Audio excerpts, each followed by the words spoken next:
At first, I was the only experiencer research team, ERT, member that spoke with people seeking help, but the job soon outgrew my free time.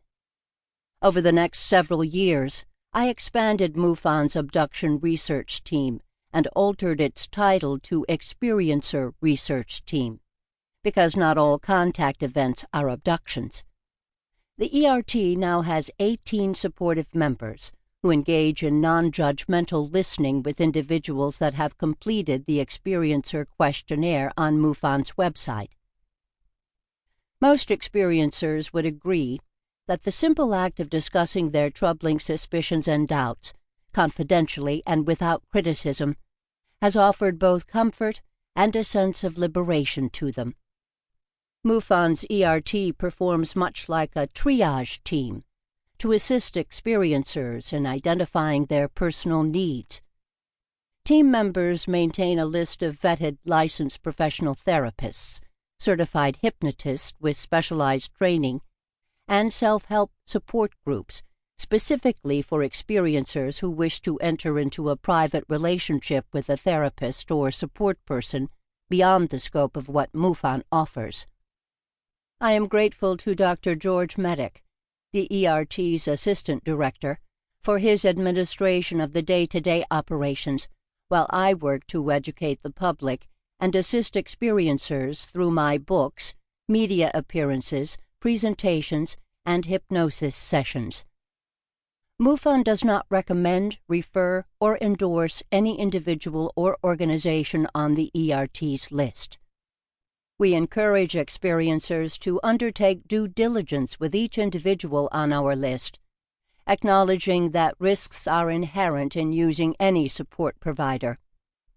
MUFON does not provide medical advice or encourage experiencers to seek professional services.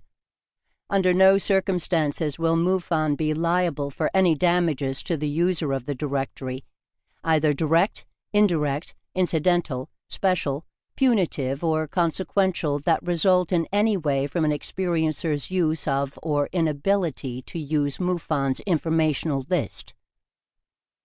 The individuals listed on MUFON's directory are not employed by MUFON. They are in private practice and expect payment for their services. For years, experiencers have struggled to find answers to their multitude of questions. Many have suffered greatly. While contact with NHI entities was being debated by UFO researchers, skeptics, and academics, experiencers were suffering in silence. The focus was on the veracity of the abductees' claims and the physical evidence. The emotional struggle was often not met with compassion or understanding. Experiencers were accused of being liars, even when they were telling the truth, attention seekers when they did not seek attention, and mentally ill, even when they were psychologically healthy. Under siege from all sides, experiencers were subjected to feelings of fear and loathing. Even those experiencers who had substantial evidence were mistreated if their information was made public. Humans inflicted intolerable pain upon other humans. The insensitivity of some prominent skeptics was horrendous. Academic studies sought to identify the reasons why UFO experiencers embraced so-called delusional ideology, when the scientific community knew that intergalactic space travel was impossible. Federal agencies had done a marvelous job covering up the facts and feeding the public a false belief system. Experts were hauled in front of the public to reassure the ignorant that sleep paralysis, personality disorders, misperception, and a variety of other explanations could explain all claims of alien abduction.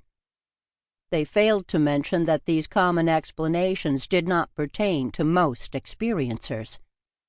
Abductees insisted that they had been removed from their natural environment and transported by NHI entities to an unfamiliar setting that was both alien and unearthly.